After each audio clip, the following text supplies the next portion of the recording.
Hello student, आज के इस वीडियो में क्लास 7th भूगोल चैप्टर नंबर फर्स्ट जिसका नाम है पर्यावरण। तो हम लोग इस चैप्टर के अभ्यास के प्रश्नों का उत्तर करेंगे। जैसा कि इस चैप्टर का नाम है पर्यावरण, तो हम लोग पर्यावरण से रिलेटेड सभी प्रश्नों का उत्तर करेंगे।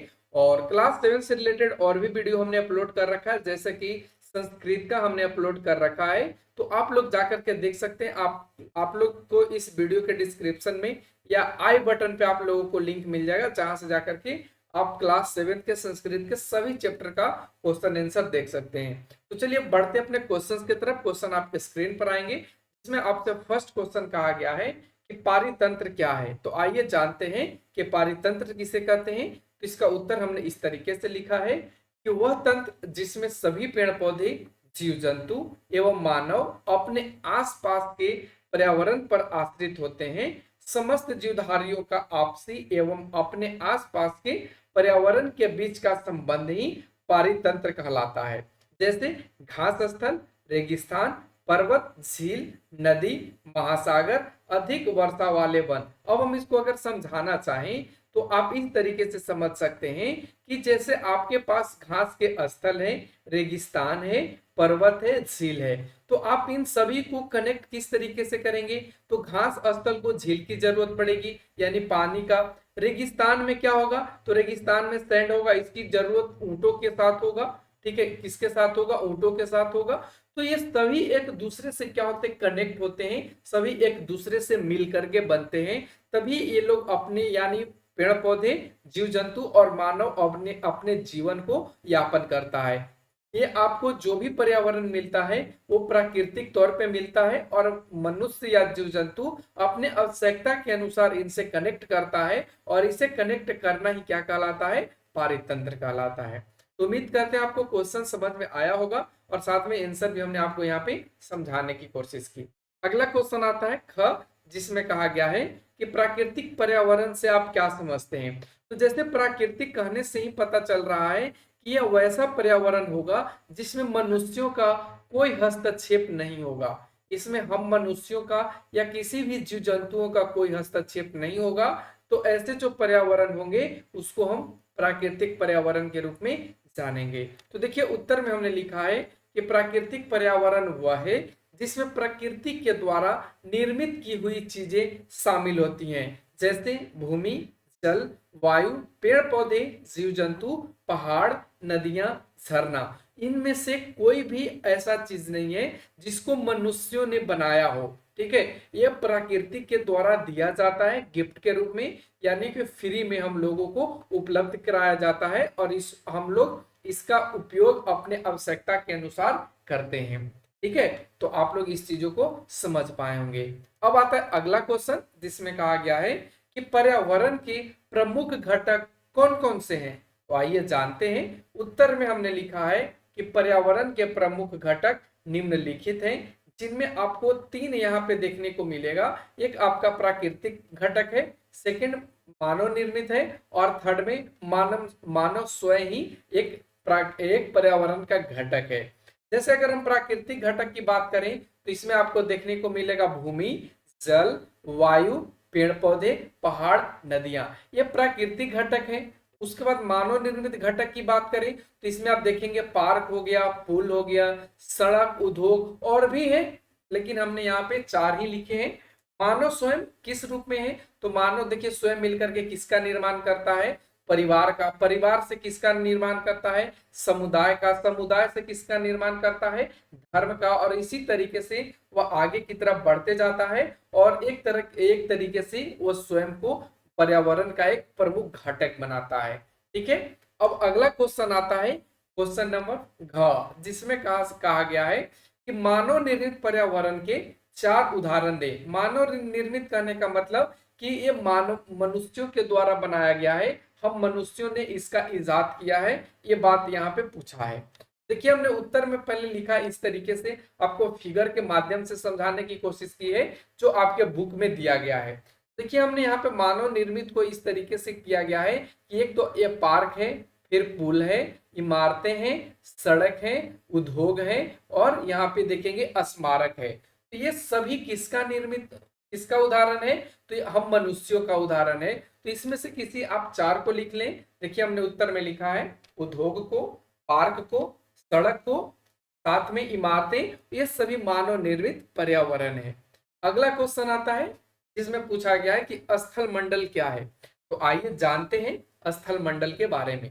तो उत्तर में देखिए हमने लिखा है कि पृथ्वी की ठोस प्रपटी या कठोर ऊपरी परत को स्थल मंडल कहा जाता है, जिस पर जिस पर पहाड़, पर्वत, नदियां तथा मनुष्य का निवास होता है।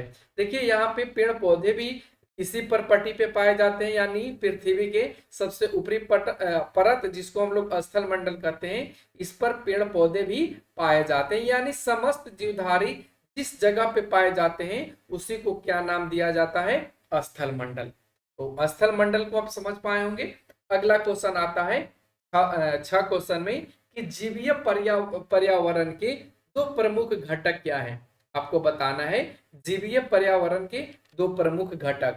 तो उत्तर में देखिए हमने लिखा है कि जीवीय पर्यावरण के 2 प्रमुख घटक निम्न हैं।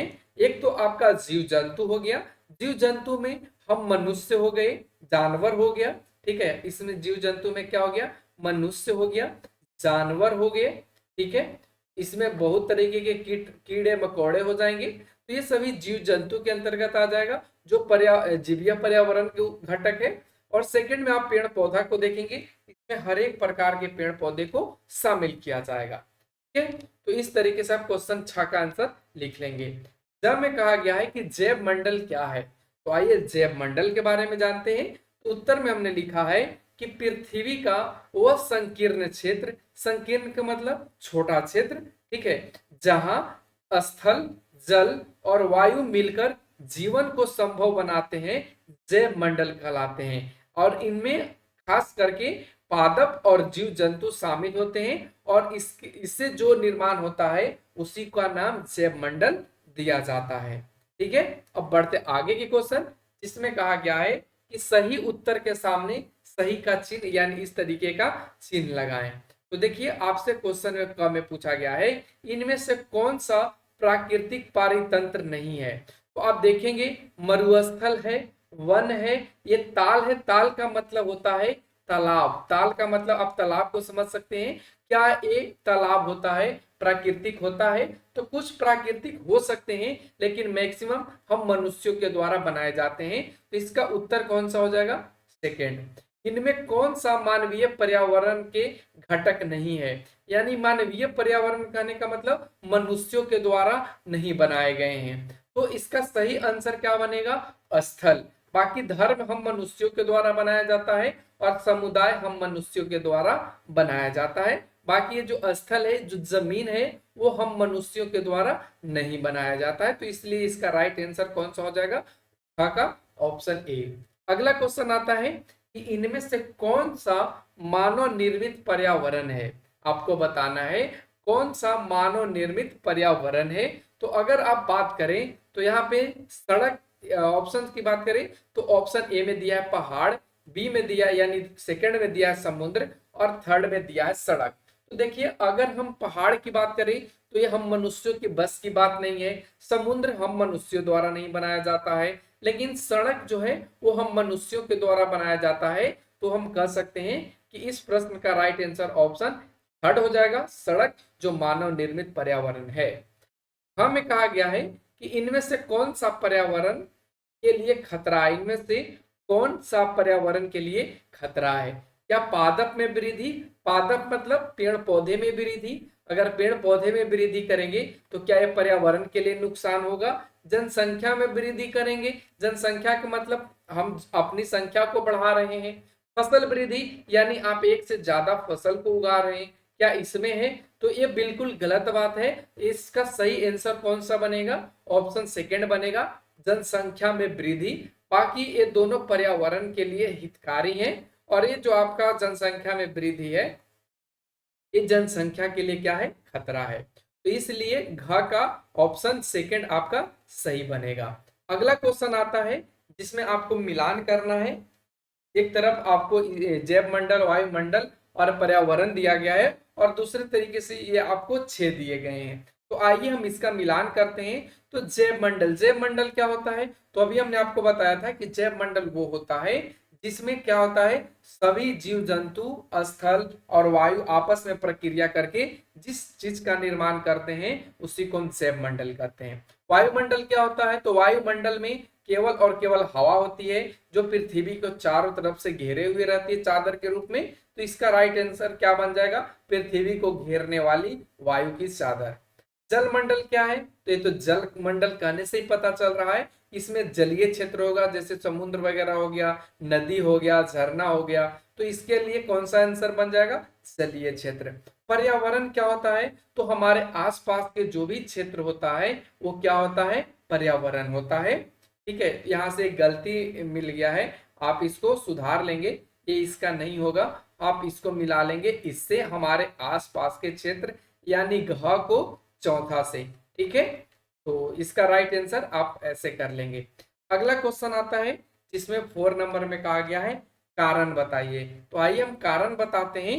जैसे कि क क्वेश्चन में कहा गया है कि मानव अपने पर्यावरण में परिवर्तन करता है।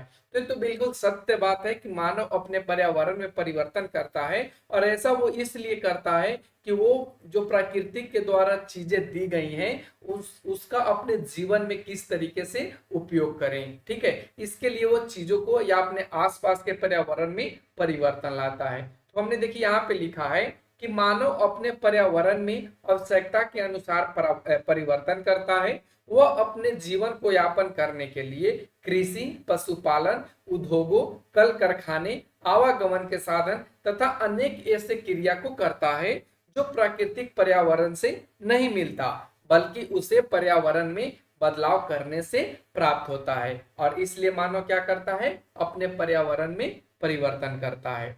क्वेश्चन में कहा गया है कि पौधे एवं जीव जंतु एक दूसरे पर आश्रित हैं, क्या कारण है? तो आइए जानते हैं इसके बारे में भी।